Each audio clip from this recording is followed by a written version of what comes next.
Politics में NDA का दबदबा, मगर इस बार महागठबंधन कर रहा जीत का दावा। नमस्कार, सुबह सवेरा न्यूज चैनल में आप सभी का स्वागत है। सुबह सवेरा न्यूज चैनल पे आप सब नए हैं तो लाइक और सब्सक्राइब करना नहीं बोले। समाचार विस्तार से। पलामू लोकसभा सीट पर बीजेपी और आरजेडी जीत कर दम भर रही है।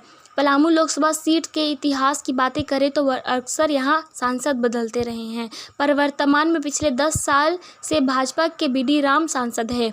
हालांकि इस बार आरजेडी पलामू की सीट पर जीत का दावा कर रही है, वहीं भाजपा कह रही है कि काम के आधार पर भाजपा की जीत सुनिश्चित है। पलामू संसदीय सीट के इतिहास की बात करें तो 2004 से लेकर 2008 तक इस क्षेत्र में राजद का दबदबा रहा है। वहीं 2009 में जहां झारखंड मुक्ति मोर्चा के खाते में यह सीट गई थी, वहीं 2014 से लगातार बीडी राम चुनाव जीतते आ रहे हैं। 2024 के लोकसभा चुनाव में भी भाजपा के बीडी राम पर ही विश्वास जताते हुए टिकट दिया गया है। दूसरी ओर राजद के प्रदेश महासचिव कैलाश यादव ने पलामू सीट पर राजद की मजबूती का दावा किया है। कैलाश यादव कहते हैं कि पलामू के कई महत्वपूर्ण मुद्दे हैं जिन पर बीडी राम खरे नहीं उतरे हैं। लोगों में निराशा है और इस वजह से इस बार लोगों ने मन बना लिया है कि लोकसभा चुनाव में राजद के उम्मीदवार ममता भूइया ही जीत दिलाएंगे। ममता भूइया की जीत का आरजेडी का दावा। इधर ममता भूइया को क्षेत्र में मजबूत बताते हुए राजद के प्रदेश अध्यक्ष संजय सिंह यादव ने कहा कि ममता भूइया इस इलाके में काफ़ी मजबूत प्रत्याशी हैं।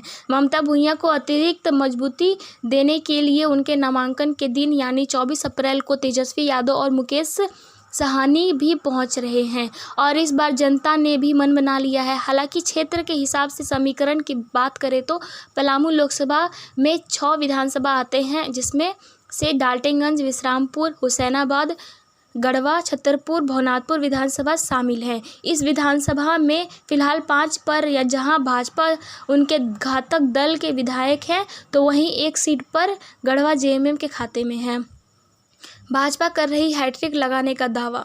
विधानसभा की सीटों पर मजबूती के साथ साथ भाजपा खुद को पलामू की सीट पर भी मजबूत बता रही है। भाजपा के प्रदेश प्रवक्ता प्रतुल सहादेव ने कहा कि पलामू में मुकाबला साफ है। जनता झारखंड को बनाने वाले और झारखंड को मेरी लाश पर बनने वाले के बीच का मुकाबला है।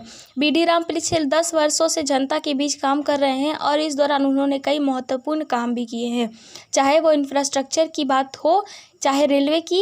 ये बात काम बताते हैं कि पिछले बार के मुकाबले इस बार अधिक अंतर से भाजपा जीतने वाली है।